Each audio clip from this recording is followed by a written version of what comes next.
Embora o time do Palmeiras domina a bola, Flaco Lopes faz o levantamento, a bola passou pela área, Vitor Roque dominou, cortou, pé direito, bateu, é gol!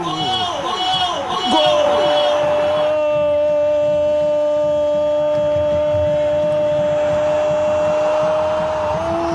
Do Palmeiras, Vitor Roque!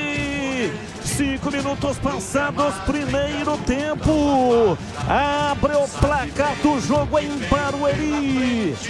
Vitor Roque, o artilheiro, para colocar a bola no fundo do gol. A bola bateu lá dentro e fez jogar. A bola gosta de rede, é de rede que a bola gosta. Vitor Roque. Vitor Roque abre o placar do jogo na Arena Barueri.